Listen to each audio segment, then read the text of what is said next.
the way, let's remember to keep Pastor Biscoe's family, in our prayers. One of our God-given preachers and great singers, had an accident as well. Friday, I believe, Thursday or Friday. So pray for those preachers and musicians who are out there on the road traveling every day. And just remember to keep his family in prayers.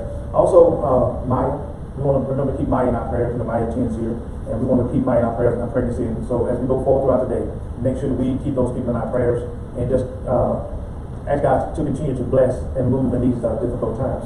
But difficult times are is natural. It's natural to the child of God. Heavenly Father, I thank you, God. I thank you for the word that's going forth today, God. We pray for the Biscoe family, God. We pray for Sister Maya and her babies, God, that they be born without any problem, God. We pray that you can bless them in the womb now in Jesus' name, God. We thank you that you're moving and blessing your people, God. Open their eyes to see and their ears to hear what you have to say unto them. In Jesus' name I pray. Amen. Amen. All right, man, I got one of those messages today that's going to be one of those get down, dig in, open your eyes message. Amen. Amen. Come on. And as you know, and if you don't know, and so people understand that the type of ministry that God has given me, I am not one of those run around the church trying to flip type preachers and hooping house type preachers. I don't take that away from guys who do that. That's their calling. But I am strictly an expository preacher. I remember some years ago when I first started preaching, and my very first pastor, I'm not talking about the pastor I had when I started in ministry work, but the very first pastor at Shallow Missionary Baptist Church, my very first pastor was Dr. Ruben McGee. And I remember years ago, when I first started preaching, he had me come over to his church and had me do a message. And that's when he pretty much told me, and he said, well, you're an expository preacher. And so sometimes, not sometimes, most of the time, when you have a father in the gospel, you have other fathers now. I know Dr. Pepper was my spiritual father now, but that was my very first pastor, Dr. McGee at Shallow Missionary Baptist Church. Years ago, I can go back and give you all the lineage on that. So I am an expository teacher, which means I want to go in and I want to dissect that word and break it down. I like it, but I like to give you, everybody else can give you the dessert, but I'm going to give you the foundation. I'm going to go into that word, I'm going to dissect that word, I'm going to keep it in context, I'm going to show you what it really means. Because why? Because that's how you get results. Have you ever, best example that I can use is, have you ever, somebody gave you a recipe to the cake, and you made the cake, and it didn't turn out like you wanted? You just made the cake, just didn't turn out like it tastes when you made it. Well, they just gave you the recipe, but they didn't tell you all the other things that they may do to make that cake different. Because I know when I'm cooking, when I'm doing something, I may have a basic recipe, but I come up with an idea. I had some ideas that didn't work, like barbecue pig feet. Barbecue pig feet and hog ball. That didn't turn out good. That was a bad combination. Don't try it. Don't try it. But there was, if you are, and that's good because when you have a creative mind, your mind is always turning, coming up with new ideas. Some of them work and some of them don't. But that's just that creative mind that God has given you. God has given all of us a creative mind. That's why he said in his word that I give you the ability to get well, which means I give you power, I give you the ability to get well. That means I give you something to work with. God gives everybody something to work with to make some things happen. And I was just going down Pass Road yesterday, and I saw this young lady, young African-American lady out there. She had all kinds of design bags that she made. Now that's what you call taking advantage of every situation. Taking advantage, we talked about that last week, taking advantage of every opportunity that's before you. Yeah, you can sit back and murmur and complain, but if you get your pandemic money, if you get your unemployment, take that money and invest it and turn it over. I mean, you're not working, you don't have anything to do, you don't have nowhere to go, but come up with an idea that will propel you into another level of life. And that is taking money that you have. What you have in your hand, taking the money. That's what we talked about a God's authority when he asked, well, what do you have in your hand? What do you have to work with? There's always some things that we have to work with. And sometimes you got some things in your house. Sometimes you got some things in your shed. Sometimes you got some things that you don't even know what they're made for. And you don't know what it can do for you. You can take one seed and begin a harvest. Amen? You can take one seed and plant that seed and begin a harvest. And all of that's going to be tied up into the word I'm going to be talking about today. Today what I'm talking about, the word, faith, and works. The perfect combination. Say that with me. The word, faith, and works. The perfect combination. None of these ingredients alone work. Faith by itself does not work. The word by itself does not work. Works by itself does not work. It all has a combination. Why? That's a basic principle throughout the That's a basic principle throughout the Bible. Throughout the Bible, God always uses combinations to confirm. Because he said, where two or what? Where two or three? Gather together in my midst, I am what? I am there in the midst. So he always confirmed. God always uses something to confirm. He always had the Father, Son, and the Holy Spirit. Confirmation. He always had the body of Christ. Confirmation. There's no standalone person in God. There's not a person that sometimes people think that God only speaks to them about certain things. That's not true. You have one of the greatest prophets that there were, which was Isaiah. Isaiah had got to this point in his life that he thought that he was by himself. He said, I'm the only one left. I'm the only one left, God. They tore down your altar. And they were going mad that nobody was worshiping God. They was all worshiping Baal. They was going after other things. And Isaiah was out there preaching to a people that were serving other guys and doing other things. And so Isaiah said, God, he got depressed. God, I'm the only one left. They tore down your altars. They don't listen to me. He was just, and then God plainly spoke to him. He said, look, you're not the only one I got. I have reserved to myself 8,000 men that have not bowed to me to Baal. Well, God was saying, you're not the only one, bro. You may think you're the only one, but I got some more rams in the bush. I got somebody I'm going to release when you get up out of here. Amen? So you're not the only one. You ain't the only one got a revelation. You know, there's a God got plenty of tools in his toolbox that is willing to listen. God got tools in his toolbox. Got people that you would not typically listen to. And I'm going to show you a scripture in a minute. It doesn't matter. We typically want to look at the big name. We want to look at the preacher. We want to look at the evangelist. We want to look at the deacon. I'm going to show you a scripture that no matter who is getting that word out, it's getting out. The main objective is to do what? Is to get the word out. Stop trying to put a title on somebody. Stop trying to say somebody's not worth enough to carry that word. Because the word is, first of all, the word is not a person. The word is a seed. The word is a seed. If a person is speaking that word and it is a seed, I don't care who speaks it, it's going to produce. It's going to go out because the word is preached. Now, let's look at my basic scripture coming from Isaiah 55 and 6. This is one where I love tearing down pretty big and religious saying, am I right? This is the one where you hear people say all the time, my thoughts are not your thoughts, my ways are not your ways. Am I right? How many times have you heard people say that? Well, God's thoughts are not your thoughts, his ways are not your ways. That is the furthest from the truth when you are born again believer. I got scripture to back it up. When you look at the scripture, look at the beginning of it. He was not talking to save folk. Okay? This scripture is, like I said, I got to show that in a minute. We said, right in the Bible, the word truth. This scripture was not talking about God fearing saved folk. This scripture was talking about unsaved people. Okay? Let's look at where it begins. It says what? Isaiah 55, 6, what? Seek ye the Lord, what? While he may be found. Why am I seeking the Lord if I'm saved? Because he said, I'm with you always until the end of time. So you don't have to seek the Lord. He's with you when you're born again. Because he said when you're born again, his spirit comes and lives on the inside of you. So you don't have to look for something that's already on the inside of you. Amen? Amen. Just like, I'll use this. You don't have to look for your mom. You know what I'm saying? Because she's on the inside of you. Because her DNA is on the inside of you when she birthed you. Let's look at the spiritual birth like a natural birth. I'm quite sure that Atiba, Elder Dogan, Sister Betty, you look into yourself, you'll find your mom there. Why? Because she birthed you. Well, it's the same concept when God birthed us. And I'm going to give you a scripture on that in a minute. I'm going to give you a scripture how God's DNA is on the inside of us. It says, in the beginning, God created heaven and earth. It says, God created man. He blew into man. He blew himself into man. Created man in his image. And man became a living spirit. Or a speaking spirit. And so God said that a part of me is already in you. So you don't have to look for something. That's what Eve got conceived at. Because he said, heaven like God said. Well, Eve didn't have a concept about the word that came to Adam. So Eve thought that she was doing God a favor. She thought she was going to be more like God. Well, he was already just like God. Because you created his image and his likeness. Okay? Seek ye the Lord while he is found. Call upon him while he is near. Let the wicked forsake his way. And watch it. Let the what? Wicked. Let the what? Wicked. Let the wicked forsake his way. And what? The unrighteous man his thoughts. This is what the word righteous means. Righteous is holy and upright living in accordance with God's standard. But what he's saying is, when he said let the unrighteous man forsake his thoughts, he's saying let the unholy man, let the man who's not living right in accordance with God's standard, let him do what? But let him change his thoughts.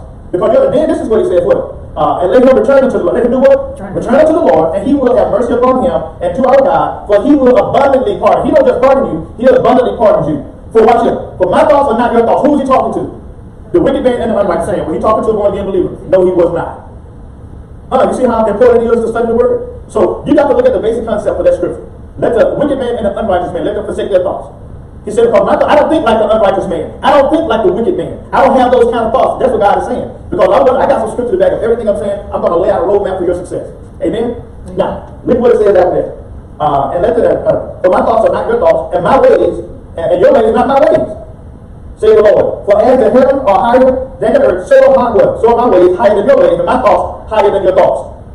Now, he's letting them know that when you're not on my level, hey, you gotta go back and tell when somebody's not on your level, what do you do? You don't mess around with people who are not on your level. What do you tell them? You're not on my level. That means that you're not on my level of thinking. That don't mean that you're a worse or better person than me, but I have a knowledge of some area that you may not have a knowledge of. So you're not on my level. Isn't it hard to talk to people that's not on your level? Let's be honest. Like, y'all say even sanctified, but if somebody's not on your level, they can't understand what you're talking about. Because they have a different understanding. Now, watch the process of how the word works.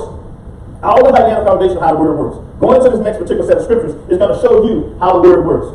For as the rain cometh down, and the snow from heavens, and returneth not thither, but water the earth. What it does first? Water the earth, and make it bring forth good, and it may give seed to the sower and bread to the eater. So the first thing to do is what?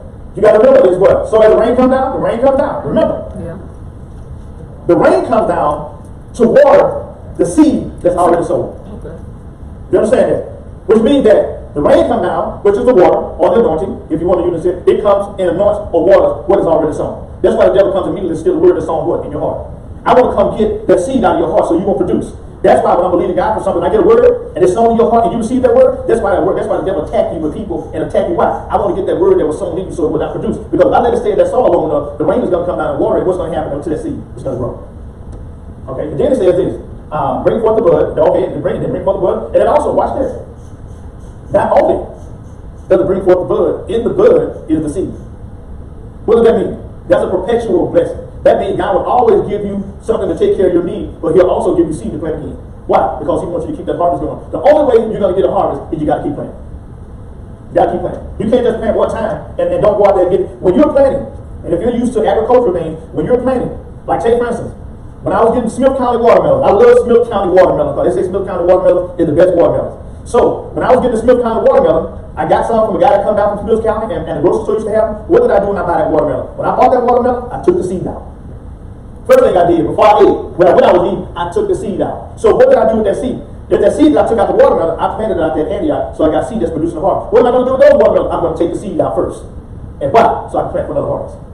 Amen? Keep it producing. You see how that works? That's how it works. And that's what a lot of times people, when you read the Bible, and when you're sowing the seeds, whether it be love, whether it be money, whatever, when you put it in this offering, it is a seed, and you got to remember, it takes time for it to grow. Everything you get is not your harvest. Something you get is a seed to plant. Because he gives you seed to start with. All way you can start something is with a seed. And that seed is the word of God. So the first thing you do, I'm going to show you that process. The first thing you do is do what? You get the word of God. Find the word concerning what I want.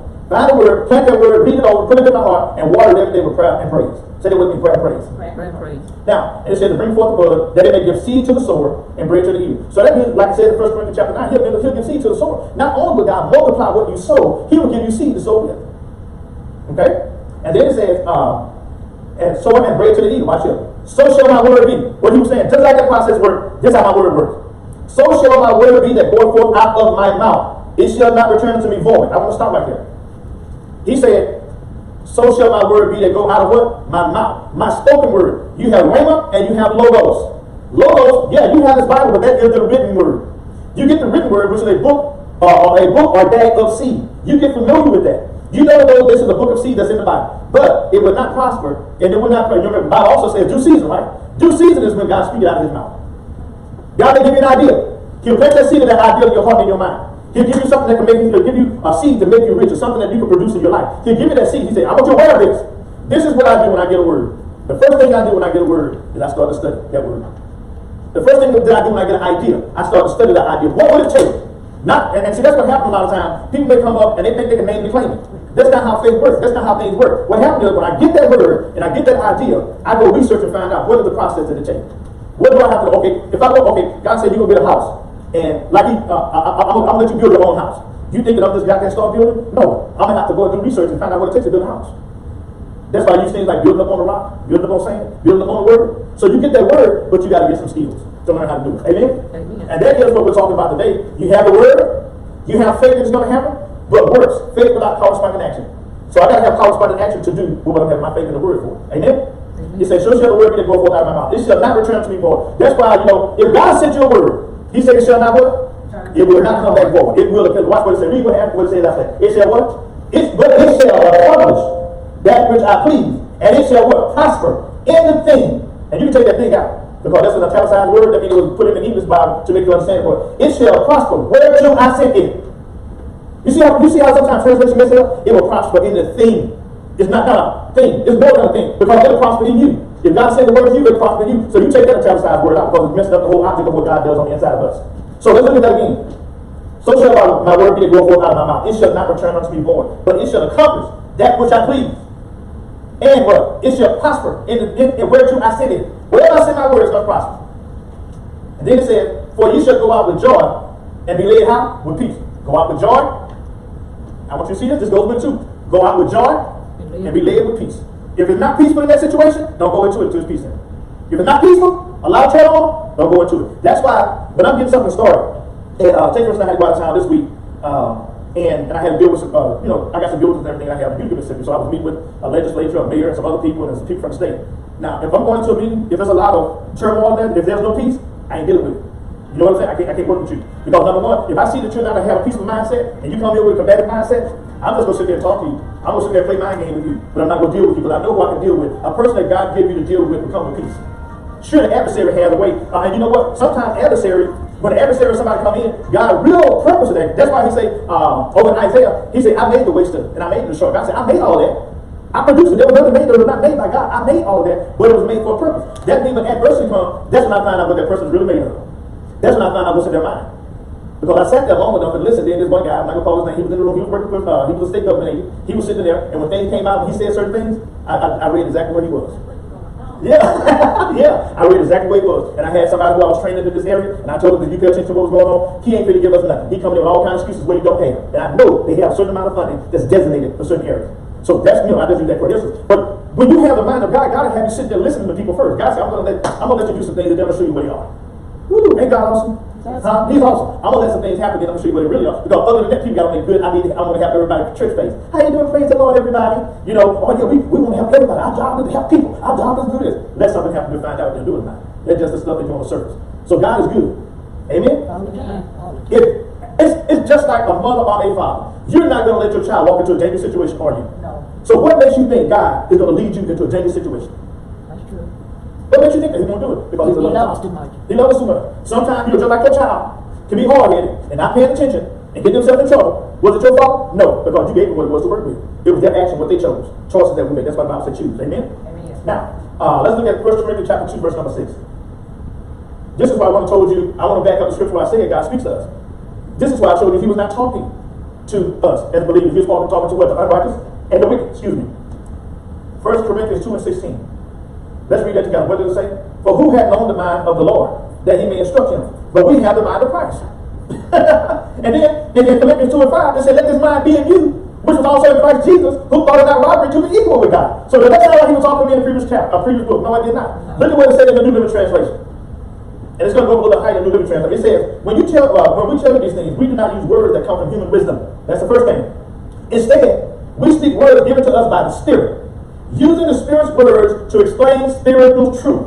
But people who are spiritual can't understand it. Can't receive people who are spiritual can't receive the truth from God's Spirit. It sounds foolishness unto them, and they can't understand it. But only those who are spiritual can understand what the Spirit means. Only those that are what? Spiritual. That's why the Bible says, if a brother be overtaken in the fall, you with your what? Spirit. Because if you're not walking in the Bible says, Rome said, walk in the Spirit. So you won't. If I'm walking in the Spirit, I'm listening to God. I understand Him. Why? Because I'm walking in the Spirit. I'm not walking in my flesh. If I'm walking in the Spirit, I know how to love. If I walk in the Spirit, I know how to forgive. But if I walk in my flesh, I would not forgive and I would not love you because I am in my flesh. I am not in the Spirit of God. I don't care. You can be in church, and you can be saved and still not walk in the Spirit. You still can have a carnal mindset and still walk in your flesh if you're saved, if you're born again. Why? My action will show if I'm walking in the Spirit or not. My action will show that. Okay? Okay. And then it says, those who are spiritual, I like this part. Woo, y'all love this part. Y'all ready for this one? You got to like this part. It says, those who are spiritual can evaluate all things, but they themselves cannot be evaluated by others. That's, you keep that one. I like that. Because God has given me authority to evaluate all things because I'm a spiritual man. He knows. God knows that I'm going to see things from a spiritual perspective. But I ain't got no business being evaluated by nobody. That's another thing. They talking about Tupac said, no, you can't judge me. Nobody can judge me but God. Nobody can judge you but God. Stop letting people judge you who have no power and no authority to judge you because the only one who can judge you is your Father. Amen. He knows you. Sister Betty, he knows my name. He knows my name. He knows me. He knows I have good intentions or bad intentions. He knows things came out of my mouth without me. He knows me. That's why He's the only one who can judge me. No, you can't judge me. Nobody can judge me. Nobody can judge you. Stop letting people sitting around talking about you, judge you who have no power or no control over your future or where you're going. Amen. Let them talk. Because the ones who are talking ain't going to have you anyway. That's right. The ones who are talking, most of the time, the person that's sitting there not saying anything, they'll be the most valuable to you because after it's all over with, they'll come up to you and say, what do you need? I got you. Come on, somebody, what do you need? That ain't got to tell you what I'm doing for you in front of nobody. Because I'm smart enough to know when the Bible says that, what you do is secret. God will reward you openly. I ain't got to put up a show and tell nobody what I'm doing. I can do it for you and never tell you. I tell people all the time, don't tell them it came from me, tell them it came from you. Because I'm not out here trying to make a name for myself because the Bible says God will make your name great. Yes, He will. Yes, He will. He'll make your name great. And people be liking you and they don't even know why. I don't know. I used to not like them. I don't know why I'm liking them. I tell somebody it was nothing but God. And favor. Amen. And I know people say this all the time. I'm not going to say it's not true because it has a certain good thing to it, but I'm going to give Bishop twist on it, okay? When they say favor's not fair, you hear them say it all the time, favor's not fair. And the reason why they say that is because sometimes people see somebody who they don't think deserves something, get something. Yeah. That's why they say that, because they say favor ain't fair. And that's why people say that because people didn't think I deserved it, but I got it anyway. But I say favor is fair. Yes, it is. Because God bless you. Because they didn't see all the hardship you was going through, but God did. Because God is not going to look. God is not going to bless something that's not producing. Boy, you better wait. I said, come on now. I got some people that's going to blow your mind because your other people, they may say favor ain't fair, but nobody see your tears in the night. Nobody see your hard work. Nobody see you putting up with things for people. Nobody see that. And God gave me favor because of that. So favor is fair. God saw me and saw what I was doing and blessed me. Hallelujah. It is fair. I deserve it. That's right. Amen. Say that with me. I deserve everything God I gave me. deserve everything. God. God is not a welfare kid. God ain't gonna give you something just because you're here. The only thing He gives you because you're here is grace and mercy. Grace and mercy will follow you all the days of your life. The rest of the benefits, you're gonna get out there and you're gonna do what's necessary to produce. That's right. Amen. Amen. Amen. Hallelujah. Oh boy. Ooh, that was good, wasn't it? Good. I got excited on that. I should have a microphone, but who on that one? Amen. You hitting it right on the head, Pastor. Yes, ma'am. And then it says, those, let me read that again so you get it. Those who are spiritual can evaluate all things. Y'all got that? But they themselves cannot be evaluated by others. 4 by 16. For who can know the Lord's thoughts? Who knows enough to teach him? But we understand. Oh, let's have that down with them by God, his thoughts, right? But we understand these things, for we have the mind of Christ. And if God is a very mysterious God, you don't know what he's doing. You sound like somebody who don't know who your dad is. You sound like somebody who don't know the word. I know what he's doing. He's not mysterious to me.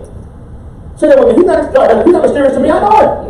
How do I know him? Because I study him. I walk with him. I talk with him. Like Paul said, in him, I live, I move, I have my being. And because I'm in him. Because if I'm in him, how can I be in somebody that don't know him?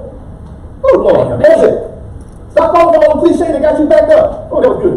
You ever have one that comes up in and back up? But you can't move. Because I just had your back hurt, your chair hurt, because ain't nothing flow. And when you get things that's not the truth, it'll back you up. You're there trying to wonder why ain't nothing happening in your life because you don't have the word that ain't makes it out. Whatever it is. The word will cleanse us, my word will cleanse you. It worked every time. It's not good analogy, but I mean, it is good analogy, but I mean, probably. The word. If you blocked up and backed up in your life, get the word. It'll move you. It works every time. That's a t-shirt. That's a t-shirt. I got it recorded. If I see somebody with that shirt, you owe me 10%. Hey, 10%. I got it validated right here on tape. Word to tape. On video. Amen. Now, another one. I like this one. I love this one. Ephesians 5:1. I love this one here. I gotta pick this thing up. Now, I like to move. Yeah. Go with the flow. Ephesians 5:1. Now, this is the New Living Translation. It says, "Follow me." But look what the New Living Translation says. Well, imitate God.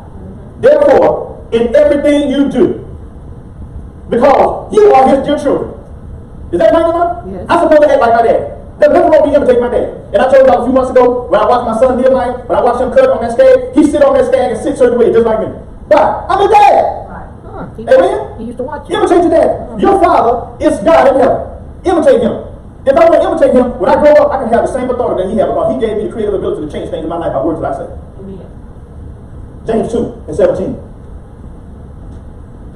This here, you really have to study this out because I got a couple of them that's going to kind of transition in this scripture. And this first part is talking about, let's go ahead and read James 2:17. So faith what? So faith. If it has not works, it is dead, dead alone. Yeah.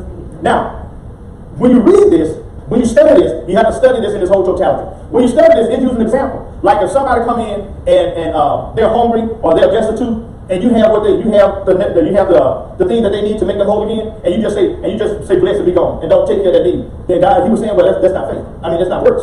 See, I'm talking about works today. You don't have to work to get saved. You're saved because of the grace and mercy of God. But he was talking about this kind of faith, operating in the church kind of faith. You say I'm a faithful person of faith, then show me your works. Show me your works. If you say I have faith, he said then show me your works. You have to really, I'm not going to dig off into it, there's a lot of study behind that, but go before you get your own leisure time, study James chapter 2. Now look what it says. Then it transitions. It transitions for showing you that if you have faith, because faith worketh by what? Love. Say that would be faith.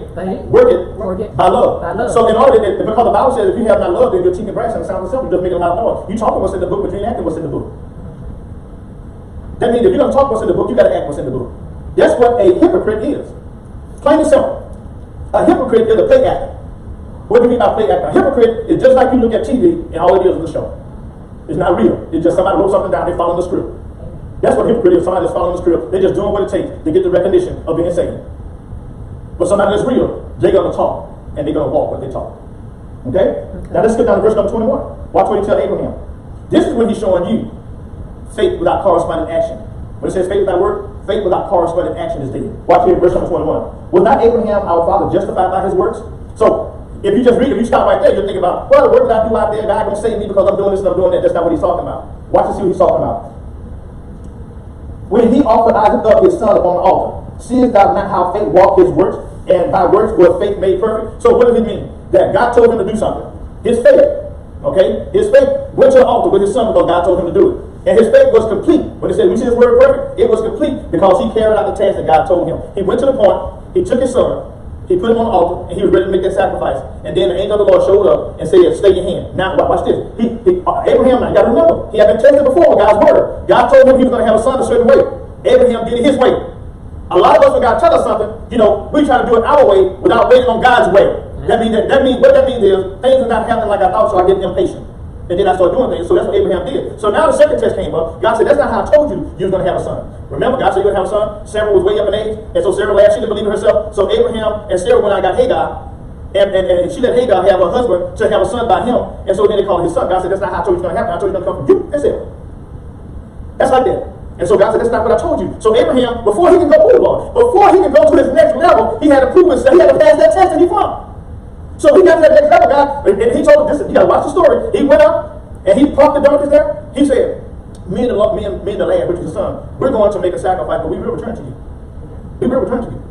And so he told him to stay here with the donkeys. Me and my son going. He went up. He started making an altar. Started building an altar. And his son Isaac, now his son had to have faith in his dad to lay his life down for his dad. I want you to see how that worked now. And then he said, what? Father, I see the wood. I see the altar. But where's the sacrifice? Watch faith. Son, God will provide the sacrifice. So he was going through the action, but then the son had to have faith in his dad because what his dad said. Y'all see the parallel? His dad, his son, God dad, you his son. And so then what happened was he got on the altar for his dad to kill him. And Abraham raised a knife to kill his son. And God says, Abraham, stay your hand. For I know now that you truly love me. And there was a ram in the bush. Watch this. That goes back when it says there's no good thing that dwells in my flesh. God, no. I know that you can do it. I know you can think with your spiritual mind, but the spirit is willing, but the flesh is weak. So God knew that Abraham's spirit was willing, but his flesh can be weak at times, like all of us. That's why he said, now I know that you truly love me. Why? Not by what you said out of your mouth, but what you did with your action.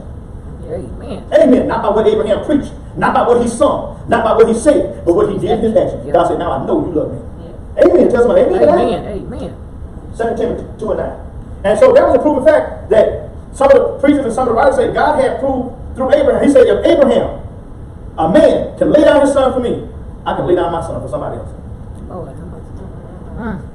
God said, now, I know a man will lay down his son for me, then I'm going to lay down my son for everybody else. That's love. That's love.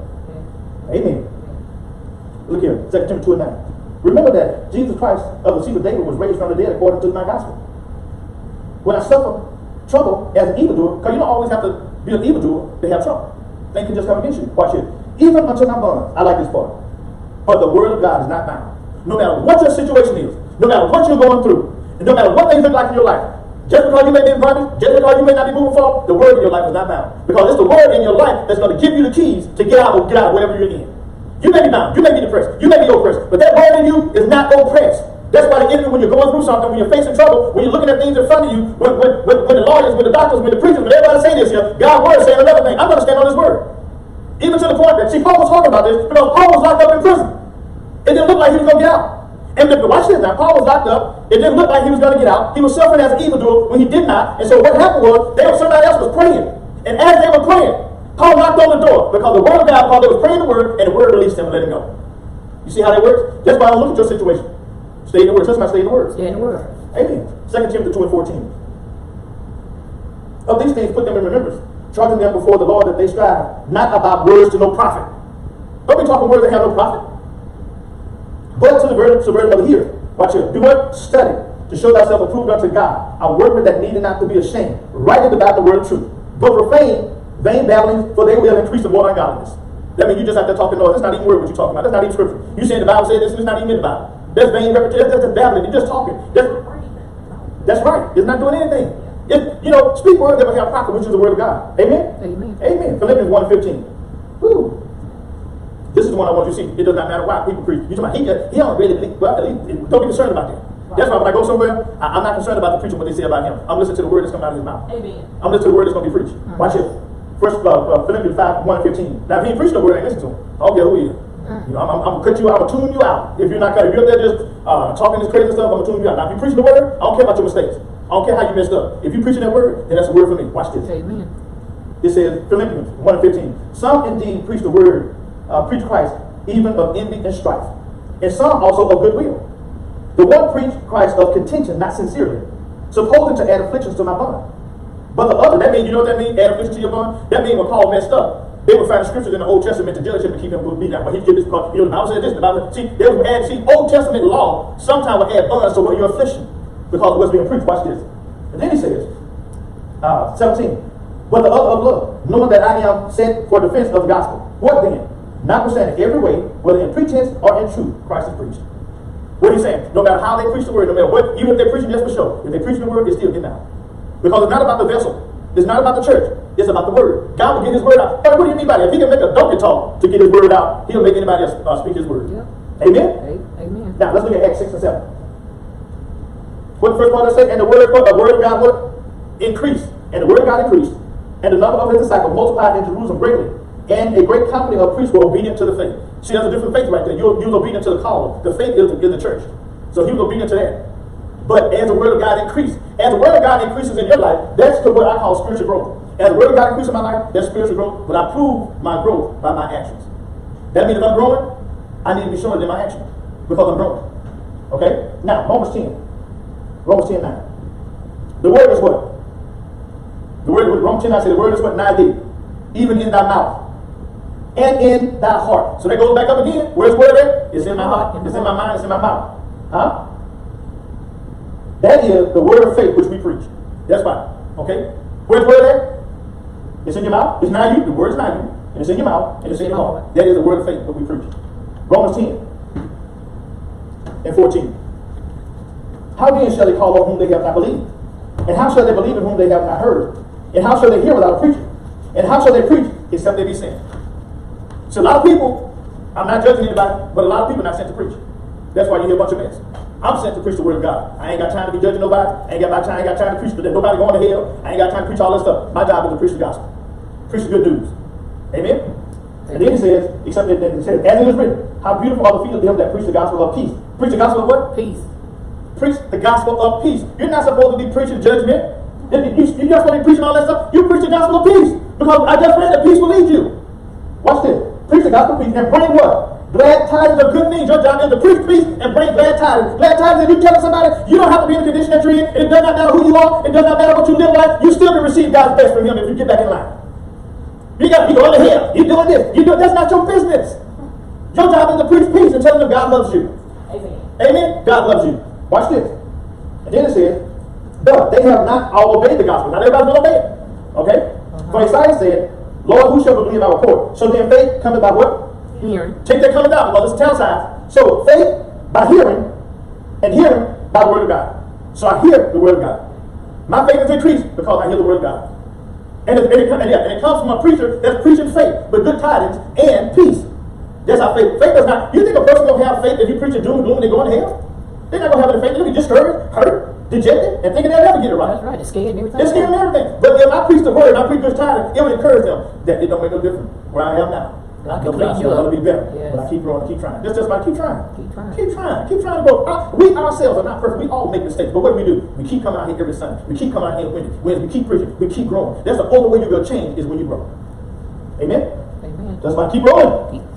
The last one. Last scripture. Rest. Say this with me, rest. Rest.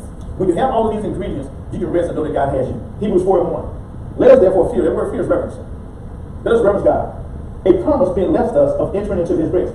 Any of you who seem to come short of it, remember now, some people come short of rest, which means that I'm stressed out, I have anxiety, I'm not resting because things are coming against me. I'm short of what I'm getting. It says I'm coming short of the rest of God. I'm coming short. I'm not getting my sleep at night because there's something that's happening. The reason why I'm not getting my sleep and the reason why I have anxiety. This scripture is going to explain it to you. Watch this. And then it says, for unto us was the gospel preached, as well unto them. You know, you get the gospel preached to you, just like somebody else who's stressed out. Okay? One can be getting the word. Both y'all getting the word, but you got two different results. One getting the word and they rested.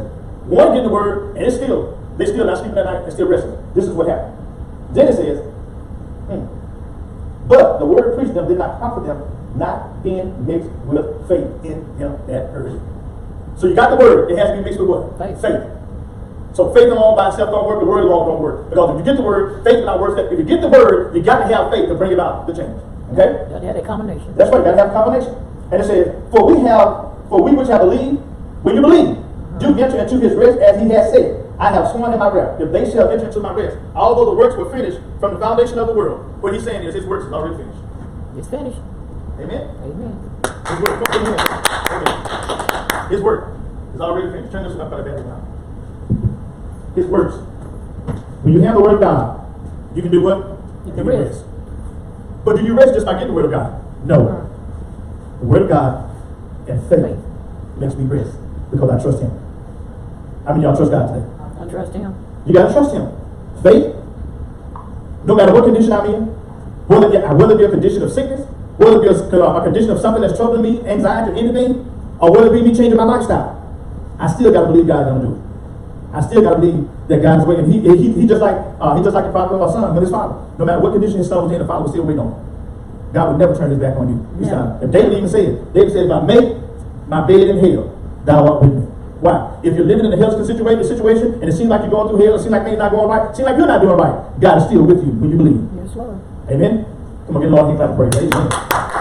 We're gonna get ready to check out our word offering. And remember, if you want to sow your seed, you can go to Anthony Thompson Cash App, or you can contact one of the elders at the Tabernacle of Faith, and they'll take your information if you want to give a seed to the word offering, or you want to give sow your offering, or give a seed to the word. Just designate on there what you want to go, and I'll get it to his rightful place. Amen. Amen. So we're gonna get ready to close out.